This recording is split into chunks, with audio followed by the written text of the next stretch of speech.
से ऐसे कितने लोग हैं जो जानते हैं कि हिंदू मंदिर सरकारी नियंत्रण में होते हैं। मुझे तो हंसी आती है कि कैसे कोई सरकार करदाताओं के पैसे से तीर्थ यात्रा के लिए पैसा मुहैया करा सकती है। ये सभी जानते हैं कि बीजेपी की राजनीति में हिंदुत्व की भावना झलकती है। 1976 इंदिरा गांधी ने भारतीय संविधान का 42वां संशोधन कर संविधान में इंग्लिश में सेकुलरिज्म और हिंदी में पंथ निरपेक्ष शब्द को जोड़ा, जिसका अर्थ है सरकार किसी एक धर्म को विशेष रूप से न मानते हुए सभी धर्मों के प्रति समान व्यवहार करेगी। लेकिन सेकुलरिज्म की यह भावना इंदिरा गांधी के संशोधन से नहीं बल्कि भारत के संविधान में यह सेकुलरिज्म की भावना शुरू से ही थी। भारत हमेशा से अपने आप को एक सेकुलर देश कहता आ रहा है, लेकिन क्या भारत असली मायनों में सच में सेकुलर है भी या नहीं? आज के इस वीडियो में हम इसी विषय पर बात करेंगे कि भारत एक सेकुलर देश है या नहीं, कि भारत सिर्फ सेकुलरिज्म का ढोंग करता है। तो चलिए शुरू करते हैं। आप में से ऐसे कितने लोग हैं जो जानते हैं कि हिंदू मंदिर सरकारी नियंत्रण में होते हैं? हिंदू धार्मिक और चैरिटेबल इंडोरमेंट्स एक्ट जैसे कानून राज्य सरकारों को मंदिरों का अधिग्रहण करने और उनकी विशाल संपत्तियों को नियंत्रित करने का अधिकार देती है। और सबसे विचलित करने वाली बात तो यह है कि राज्य सरकार मंदिर द्वारा अर्जित धन का उपयोग ऐसे उद्देश्यों के लिए कर सकती है जिनका हिंदू और हिंदुओं से कोई लेना देना ही नहीं है, जिनका मंदिरों से कोई लेना देना ही नहीं है। दिलचस्प बात तो यह है कि इनमें से कोई भी बात मस्जिदों, चर्चों और गुरुद्वारों पर लागू ही नहीं होता। सरकार के पास किसी गैर हिंदू पूजा स्थल का प्रबंधन अपने हाथ में लेने का कोई कानूनी अधिकार ही नहीं है। सरकार सिर्फ हिंदुओं के पूजा स्थली को अपने नियंत्रण में ले सकती है।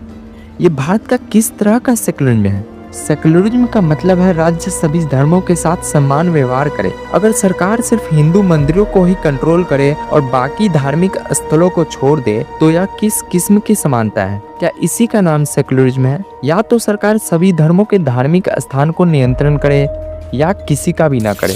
आजादी के बाद जब सोमनाथ मंदिर का पुनर्निर्माण किया गया और जब उस समय के राष्ट्रपति राजेंद्र प्रसाद ने इस आयोजन में भाग लिया तो जवाहरलाल नेहरू इससे सहमत नहीं थे कि देश के राष्ट्रपति को किसी धार्मिक आयोजन में हिस्सा लेना चाहिए। इसी तरह जब नरेंद्र मोदी राम मंदिर के प्राण प्रतिष्ठा में शामिल हुए तो कांग्रेस ने इसका पुनः विरोध किया और इसे सेकुलरिज्म के खिलाफ बताया। शायद ऐसा हो भी, लेकिन यही कांग्रेस यह क्यों भूल जाती है कि 1973 में नेहरू की बेटी इंदिरा गांधी ने एक विशेष धार्मिक स्थल हज के लिए सब्सिडी की शुरुआत की थी। मुझे तो हंसी आती है कि कैसे कोई सरकार करदाताओं के पैसे से तीर्थ यात्रा के लिए पैसा मुहैया करा सकती है। एक सच्चा पंथ निरपेक्ष देश किसी भी तीर्थ यात्रा पर सब्सिडी नहीं देगा। हालांकि कांग्रेस की सरकार ने ऐसा किया। हज की यात्रा पर 1990 के दशक से 2010 तक इस मूर्ख सरकार ने हर साल 600 से 800 करोड़ रुपए खर्च किए। यह किसी का पर्सनल पैसा नहीं था, ये भारत के लोगों का टैक्स का पैसा था। और सरकार ने क्या किया? तीर्थ यात्रा पर खर्च कर दिया। हालांकि 2018 में इसे पूरी तरह से बंद कर दिया गया। अगर सरकार को तीर्थ यात्रा पर सब्सिडी देने का इतना ही शौक है तो क्या उसे सभी धर्मों के तीर्थ यात्रा पर सब्सिडी नहीं देना चाहिए? क्या उसे सिर्फ हज के लिए सब्सिडी देना चाहिए? और दिलचस्प बात तो यह है कि इस सब्सिडी की शुरुआत उसने की जिसने संविधान में सेकुलरिज्म शब्द को जोड़ा। क्या इंदिरा गांधी का सेकुलरिज्म से यही मतलब था? इसे सेकुलरिज्म नहीं मुस्लिम तुष्टीकरण कहते हैं इंदिरा जी। सिर्फ मुसलमानों के वोट बैंक के लिए इंदिरा गांधी की कांग्रेस सरकार ने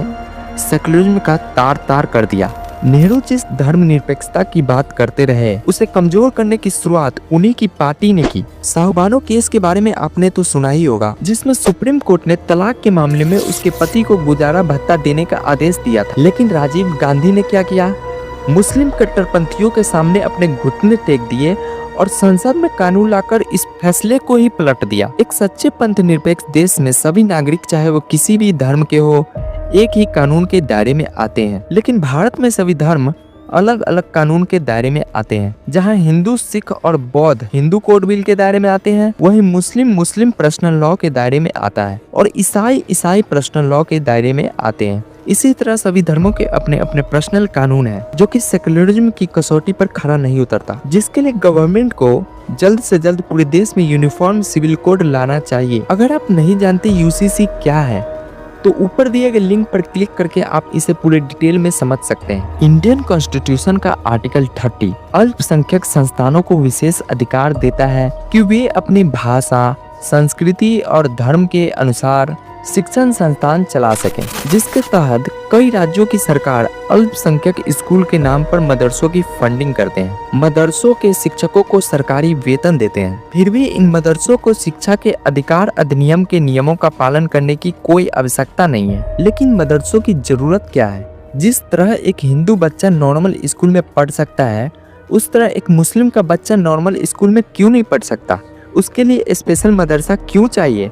एक हिंदू धर्म का बच्चा मुस्लिम शिक्षक से पढ़ सकता है, लेकिन एक मुस्लिम का बच्चा मदरसे में एक मुस्लिम शिक्षक से ही पढ़ेगा। सरकार इस पर तर्क देती है कि मदरसों में पढ़ने वाले बच्चे अक्सर आर्थिक और शैक्षिक रूप से पिछड़े परिवार से आते हैं। उन्हें मदद मिलना जरूरी है ताकि वे समाज की मुख्य धारा में आ सके।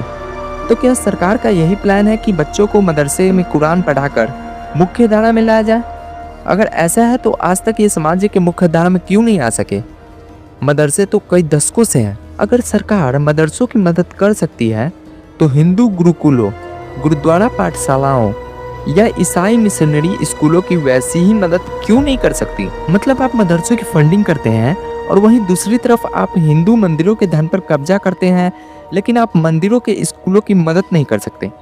क्या यही सेकुलरिज्म की परिभाषा है? जब सरकार ने हर जगह जगह पर सरकारी स्कूल खोल ही रखे हैं तो मदरसे की जरूरत क्या है? सभी धर्मों के बच्चों की एक समान पढ़ाई क्यों नहीं होनी चाहिए? क्यों सिर्फ एक खास धर्म के बच्चे को ही अपना धार्मिक ग्रंथ रटाया जाता है, वो भी स्कूलों में? सच तो यह है कि सरकारें सिर्फ अपना मुस्लिम वोट बैंक के लिए मदरसों की ऐसी फंडिंग करते हैं, जो कि सेकुलरिज्म की आत्मा पर सीधा सीधा चोट है। अगर आप बड़े बड़े मुस्लिम नेताओं को देखें जो मदरसों का बचाव करते हैं, तो आप देखेंगे कि उन नेताओं के बच्चे कभी मदरसे में पढ़ने ही नहीं जाते। उनके बच्चे तो बड़े बड़े प्राइवेट इंग्लिश स्कूलों में जाते हैं। वैसे ही क्या एक आम मुस्लिम बच्चे का अधिकार नहीं है कि वो मॉडर्न साइंस पढ़े, मैथ इंग्लिश पढ़े, डॉक्टर बने, इंजीनियर बने, या सिर्फ मदरसों में पढ़ कर बड़े होकर धार्मिक कट्टरपंथी बने और किसी पार्टी विशेष का सिर्फ वोट बैंक ही बनकर रह जाए? लोकतंत्र की सबसे बड़ी कमी में से एक कमी ये है कि कोई भी पॉलिटिकल पार्टी अपने देश के लोगों के फायदे से पहले अपना पॉलिटिकल फायदे के बारे में सोचती है। ये सभी जानते हैं कि बीजेपी की राजनीति में हिंदुत्व की भावना झलकती है। ये एक फैक्ट है, इसे बीजेपी नकार नहीं सकती। इसी तरह कांग्रेस मुसलमान, दलितों और अन्य अल्पसंख्यकों को लुभाने की कोशिश करती है। तो तेजस्वी और अखिलेश बिहार, यूपी में माई फैक्टर, मुस्लिम और यादव की राजनीति करते हैं। ये लोकतंत्र की सबसे बड़ी कमी है कि पॉलिटिकल पार्टियां विकास की बात कम और धर्म, भाषा और जाति की बात ज़्यादा करते हैं, जो सेकुलरिज्म को चुनौती देती है। और इन सब के होने का प्रमुख कारण ये है कि इस देश का ठीक से बंटवारा ना हो सका। अगर आज सारे मुसलमान पाकिस्तान में होते और सारे हिंदू हिंदुस्तान में होते तो ये जो बीजेपी जैसी पार्टियां हैं ये आज हिंदुत्व के नाम पर वोट न मांगते। सभी राजनीतिक पार्टियां अपने आप को सेकुलर तो कहती है, लेकिन उनकी कथनी और करनी में बहुत अंतर है। अपने देश का बंटवारा किया कैसे? धर्म के आधार पर कि हिंदू मुस्लिम एक साथ नहीं रह सकते, तो मुसलमानों का पाकिस्तान बना। लेकिन वही जब हिंदुओं के लिए हिंदुस्तान की बात हुई तो आप कहते हैं कि नहीं, ये एक धर्म निरपेक्ष बनेगा और इसमें सभी धर्मों के लोग साथ रहेंगे। तो फिर आपने देश का बंटवारा क्यों किया? 5 जून 1947 को जाने माने उद्योगपति बीएम बिरला ने सरदार वल्लभ भाई पटेल को एक पत्र लिखा, जिसमें उन्होंने कहा कि मैं यह देखकर खुश हूँ कि भारत के विभाजन पर वायसराय की घोषणा वैसी ही है जैसी आप चाहते थे।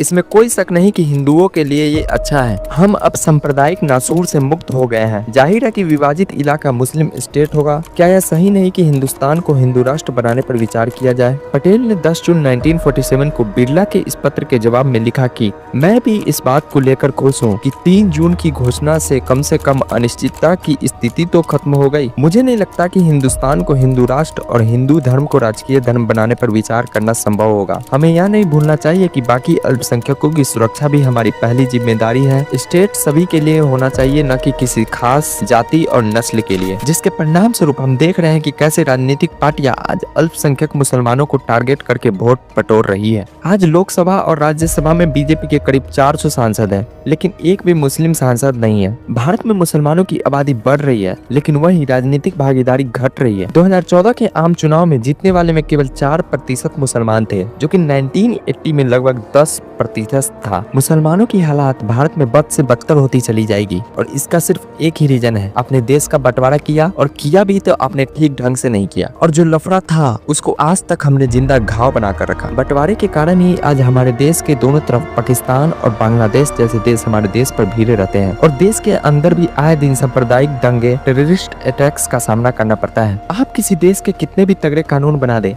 लेकिन उस देश के लोग ही सेकुलर नहीं रहना चाहेंगे तो वह देश क्या खाक सेकुलर होगा? अगर आज भारत में मुसलमानों का अधिकार संरक्षित है और वे आज भारत में सुरक्षित है और बेहतर ढंग से फल फूल रहे हैं, उनकी जनसंख्या बढ़ रही है, तो इसका सिर्फ और सिर्फ एक ही कारण है, सनातन की भावना। आप माने या ना माने, लेकिन यह 100% सत्य है। सनातन में आज से नहीं बल्कि लाखों वर्षों से सेकुलरिज्म की भावना रही है। हिंदुओं के वेदों उपनिषदों में हमेशा से सर्वधर्म संभव और एक संदीपा बहुधा वदंती की भावना रही है। यही कारण है कि ब्रिटिशर्स के 200 साल तक हमारे बीच जहर घोलने और धर्म के नाम पर बंटवारा कर देने के बाद भी आज हम दर्जनों धर्म को मानने वाले भारतीय साथ रह रहे हैं, साथ आगे बढ़ रहे हैं, क्योंकि भारत के अलावा दुनिया में शायद ही ऐसा कोई देश हो जहां इतने सारे धर्म के अनुयायी एक साथ रहते हैं। अगर आज भारत को हिंदू राष्ट्र भी बना दिया जाए, फिर भी भारत में सभी धर्मों के लोग आराम से रह सकते हैं। लेकिन अगर क्या होता जब भारत में मुस्लिम बहुसंख्यक होते और हिंदू अल्पसंख्यक होते, तो आप एक बार सोच कर देखिए कि आज हिंदुओं की हालत कैसी होती। इससे यह साबित होता है कि संविधान में सेकुलरिज्म के तगड़े कानून बनाने से कोई देश सेकुलर नहीं होता। यह इस बात पर डिपेंड करता है कि उस देश के लोग क्या चाहते हैं। ये हम पर डिपेंड करता है कि हम क्या चाहते हैं। हम ही है जो हमारे देश को बनाते हैं और हम ही है जो इसको चलाने वाले संविधान को मजबूत करते हैं। ऐसे में वे हम ही है जो देश को धर्मनिरपेक्ष या धार्मिक कट्टरपंथी बनाते हैं।